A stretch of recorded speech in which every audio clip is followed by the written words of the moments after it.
I didn't ruin my life in a dramatic way. There was no single mistake, no explosion, no moment everyone could point to and say, that's when everything went wrong. That's what makes this harder to explain. I didn't destroy my life. I abandoned it, carefully, responsibly, one small decision at a time. For a long time, I believed abandonment required leaving. Walking away. Burning bridges. Doing something irreversible. I did none of that. I stayed. I showed up. I did what was expected. And somewhere along the way, I stopped being there for myself. It started with compromise. Not the kind people warn you about, not betrayal, not cowardice. The reasonable kind.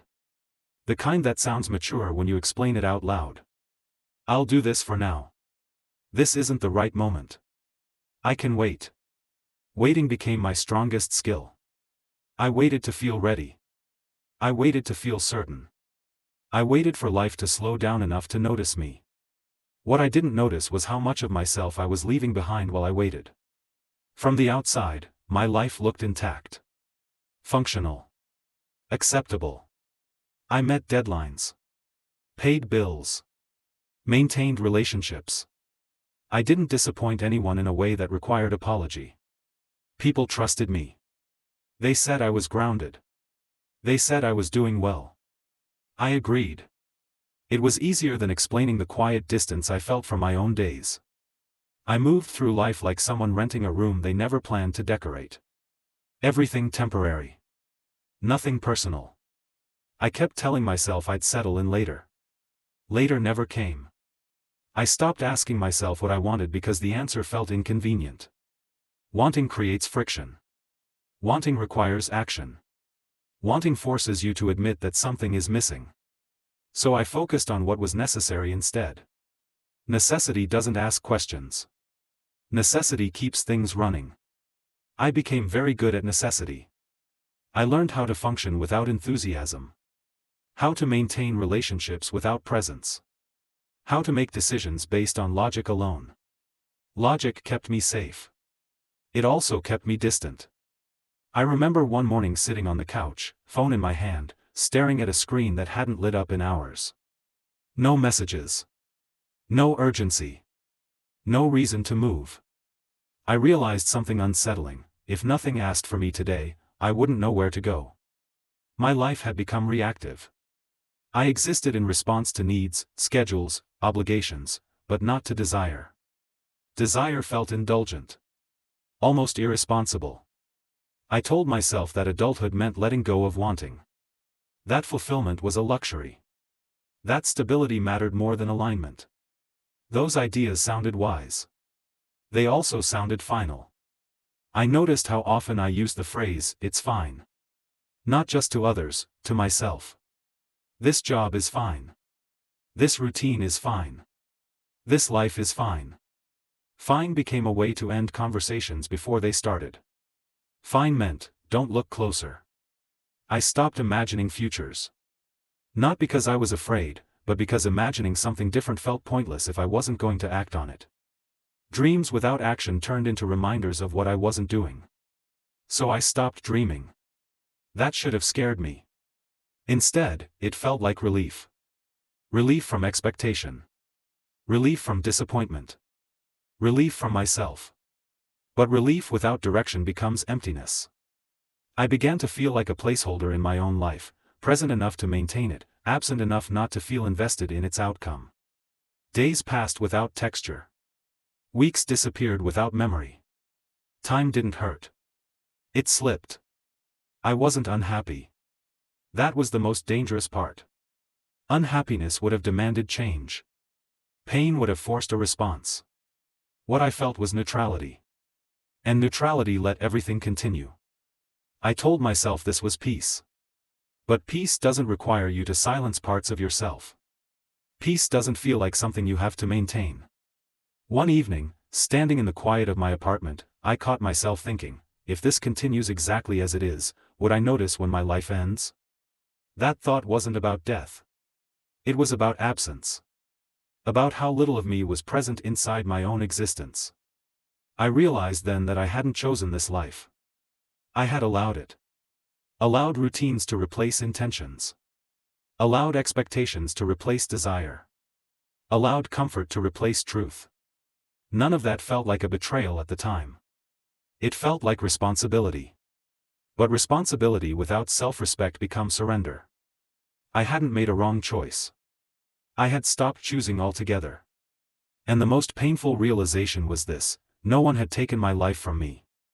I had quietly stepped aside while it continued without my participation. I was still here. Still breathing. Still functioning. But something essential had been left unattended for so long that it no longer knew how to speak up. That was the moment I understood: I didn't ruin my life. I just kept postponing it, until postponement became permanent. After that realization, I expected something to change. It didn't. The next day looked exactly like the one before. The same light through the blinds. The same quiet apartment. The same list of things that needed to be done, none of them chosen, all of them familiar. Life didn't react to my awareness. And that unsettled me. I had always believed that once you see the truth, action follows naturally. That insight is a turning point. That clarity creates momentum. But clarity without courage just sits there, watching. I went back to my routine with a strange new tension. Every action felt deliberate now, not because it mattered, but because I was aware of how automatic it had become. I noticed how rarely I acted from intention. How often I moved simply because it was time to move. How many of my decisions were based on avoiding discomfort rather than pursuing anything meaningful. I wasn't lazy. I was disengaged. There's a difference. Disengagement doesn't look like chaos. It looks like competence without direction. Motion without commitment. I started to feel irritated by things that had never bothered me before. Not angry, restless. Like something inside me was pushing against the walls of a life that had become too narrow. I felt it in conversations that went nowhere. In plans that filled time but left no impression. In evenings that ended exactly where they began. I began asking myself questions I had avoided for years. When did I stop caring about the outcome of my own life? What was I protecting by staying so neutral? Who was I being loyal to by remaining invisible? The answers weren't flattering. I was protecting myself from failure. From regret. From responsibility. As long as I didn't choose anything fully, I couldn't lose anything fully. That logic had kept me safe. It had also kept me suspended. I realized how much I feared wanting something again. Wanting creates stakes. Stakes create the possibility of disappointment. Disappointment hurts. Neutrality didn't hurt. It just emptied me slowly. I began to see how often I avoided moments that could shift my life, conversations that mattered, decisions that required commitment, paths that weren't guaranteed. I told myself I was being realistic. But realism without desire is just resignation. I noticed how often I postponed things I cared about under the guise of practicality. How easily I told myself, this isn't the right time, without ever defining when the right time would be. The truth was uncomfortable: there was no future moment I was preparing for. I was just avoiding the present. I began to understand that abandonment doesn't always look like leaving. Sometimes it looks like staying while withdrawing. I was still physically present in my life, but emotionally, I had stepped back. I watched myself go through the motions as if from a distance, making sure nothing collapsed, but never stepping forward to claim anything as mine. That distance became exhausting. Not because I was doing too much, but because I was doing everything without meaning. Meaning requires risk. Meaning requires preference. Meaning requires you to care about what happens next. I had trained myself not to care too deeply. I told myself that caring was naive. That expectations lead to disappointment. That detachment was wisdom. But detachment wasn't making me wise. It was making me numb. I noticed how rarely I felt anticipation anymore. Not excitement, anticipation. The sense that something ahead might matter. My future felt like a continuation of my present, and my present felt interchangeable with any other day. That realization frightened me more than uncertainty ever had. Because uncertainty at least implies possibility. This felt like a closed loop. I began to feel a quiet grief, not for something I had lost, but for something I had never allowed to develop. My own momentum. I realized how much I relied on external structure to give my life shape. Schedules. Expectations. Obligations. Without them, I felt unanchored. That should have been a warning sign. Instead, I had treated it as proof of responsibility. I was responsible. Just not to myself. I started to see how my life had become optimized for maintenance rather than growth. Everything was designed to keep going, not to move forward. And maintenance, when it becomes a lifestyle, eventually turns into preservation of something you no longer want. I didn't hate my life. That was the problem. I simply didn't feel connected to it. I imagined what it would take to re-engage, really re-engage, and felt a wave of resistance rise immediately. Re-engagement meant choosing. Choosing meant closing doors. Closing doors meant accepting that some possibilities would die. I had been keeping those possibilities alive by never acting on them. Now, I was beginning to understand the cost of that strategy. Keeping everything possible meant keeping nothing real. I realized how many versions of myself I was still holding on to, not living, just preserving. Who I might have been if I had chosen differently. Who I could still become if I ever decided to start. Those versions weren't helping me. They were haunting me. Because they represented movement I wasn't making. I began to understand that my quiet abandonment wasn't passive. It was active avoidance. Avoidance of failure. Avoidance of regret. Avoidance of finding out whether I was capable of more. That realization didn't motivate me. It confronted me. Because it meant I could no longer tell myself I was just waiting for the right moment. I was choosing safety over participation. And safety, I was starting to see, had become a very comfortable place to disappear. I didn't know yet how to come back. I didn't have a plan. I didn't feel inspired or brave or ready. But something had shifted irreversibly. I could no longer pretend that this life was happening to me. I was allowing it. And allowance, without intention, had quietly replaced choice. That awareness sat heavy in me, not urgent, not explosive, just steady enough that I knew I couldn't ignore it forever. Because once you realize you've been absent from your own life, every day you continue that absence feels less like patience, and more like a decision. I used to think coming back to your life would feel like reclaiming something. Like returning home after a long absence. It didn't. It felt like standing in a place I had lived in for years and suddenly realizing I had never unpacked. Everything was familiar. Nothing belonged to me. The idea of coming back sounded dramatic, but the reality was painfully simple. I had to start choosing again. Not once. Not in a grand gesture.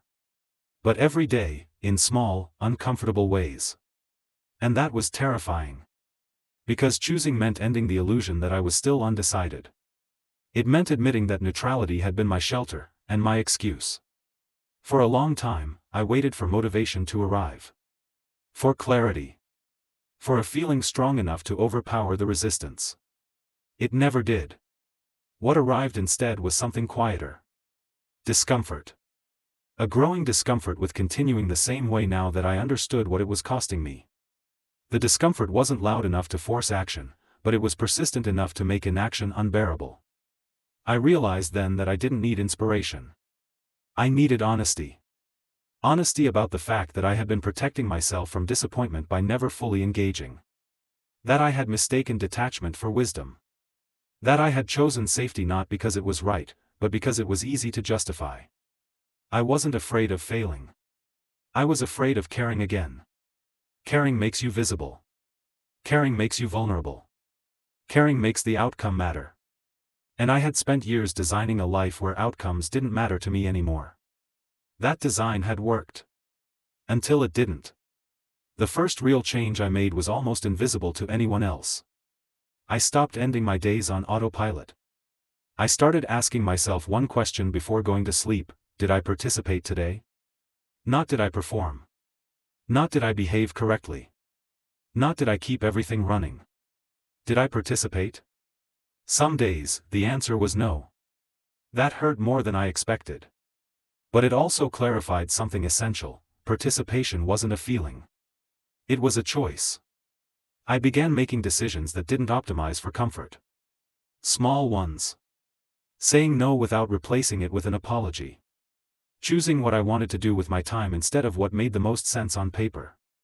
Each choice felt wrong at first. My body reacted as if I were doing something irresponsible. Years of conditioning told me that choosing myself was selfish, that wanting more meant being ungrateful, that stability should always come first. I let those reactions exist. I didn't obey them. That was new. There were losses. Some routines collapsed. Some people didn't adjust easily. Some parts of my life felt less smooth, less predictable, less fine. But something else emerged in that roughness. Presence. For the first time in years, my days left marks.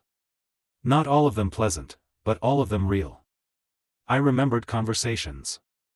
I felt tension when something mattered. I noticed time instead of letting it dissolve.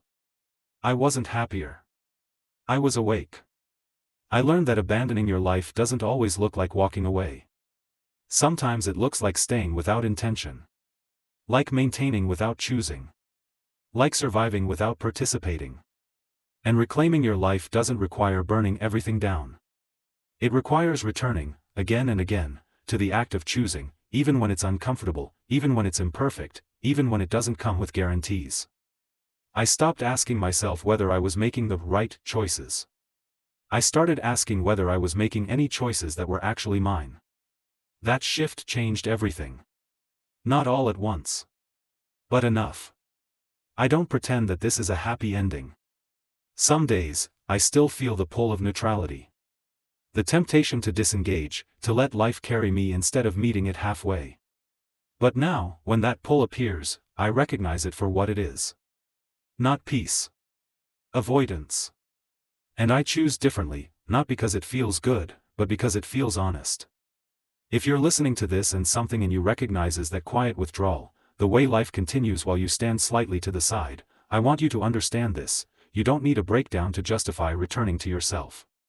You don't need to hate your life to admit you've abandoned it. And you don't need certainty to begin choosing again. Participation is not dramatic. It's deliberate.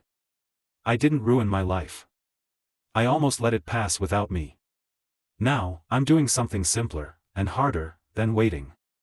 I'm showing up. Not perfectly. Not confidently. But consciously. And after years of quietly stepping aside while my life continued on its own, that choice, repeated daily, imperfectly, without applause, is the first thing that feels like it actually belongs to me. Not because it's safe. But because I'm finally here.